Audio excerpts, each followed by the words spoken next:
Hi, my name is Patrick, and in this video, we'll cover how to install and use the new Cinema 4D plugin from Poliigon, which lets you search, download, and import Poliigon assets into your scene without ever having to fiddle with manual imports. To get started, go to the link in the description to download the Cinema 4D plugin, and once local, we'll simply extract that into a directory. Next, let's open up Cinema 4D and go to the Edit Preferences window so we can quickly open the Preferences folder. Once you open this, it should highlight or open up a directory which represents this version of Cinema 4D.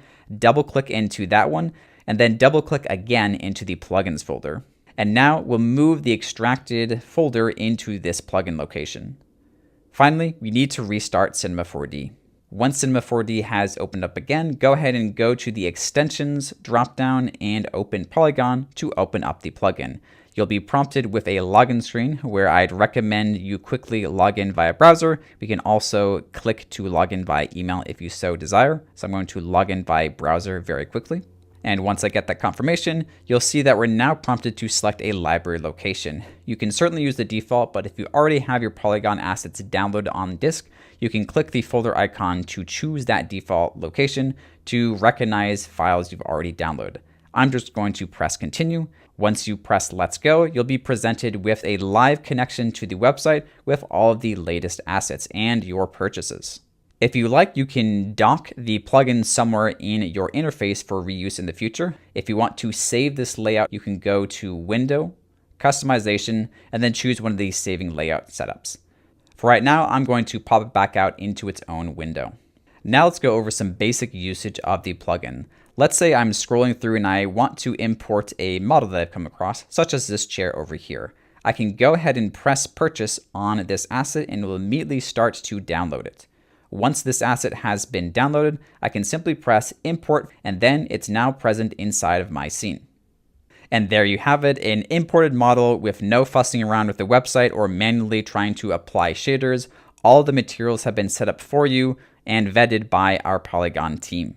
Now let's try a texture. And this time I'll go into one of the categories, and I may even go a bit further and go into the brick category and find something that I haven't purchased before. One very nice feature about the plugin is that you can try before you buy. So if I go ahead and add a cube into my scene, I can use the preview button here to try out a texture to see if it's the one that is fitting for my scene. After a moment, you'll see that the texture has applied a low resolution watermarked image that lets me still try out the full PBR nature of this material.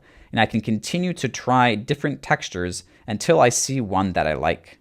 Let's say that I decided that this was the perfect one for my scene. I can go ahead and press purchase, and that will download it to my local system. Once I get the successful message, I can simply apply it to my model, or I can choose to use the dropdown to download another size.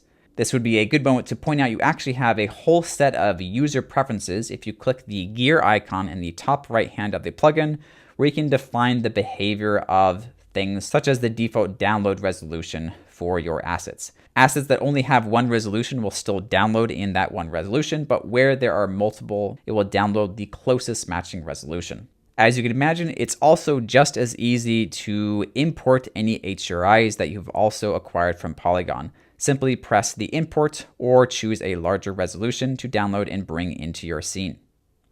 This also works with searching. So within a given category, such as environment, I can then search for city and then download and import a given HDR that's fitting for my scene. Let's go over the other sections of the plugin, starting with the My Assets. This represents all of the assets which you've purchased with Poliigon. Next, we have the Account tab, which includes your current balance as well as your plan information and the next time that you're going to receive assets. And then we have the Help tab, which includes some basic information about how to use the plugin, as well as open our feedback survey. If you ever find you're running into issues, don't hesitate to reach out to help. I definitely hope you enjoy using the Poliigon plugin for Cinema 4D. Definitely watch as we release updates with new features coming soon.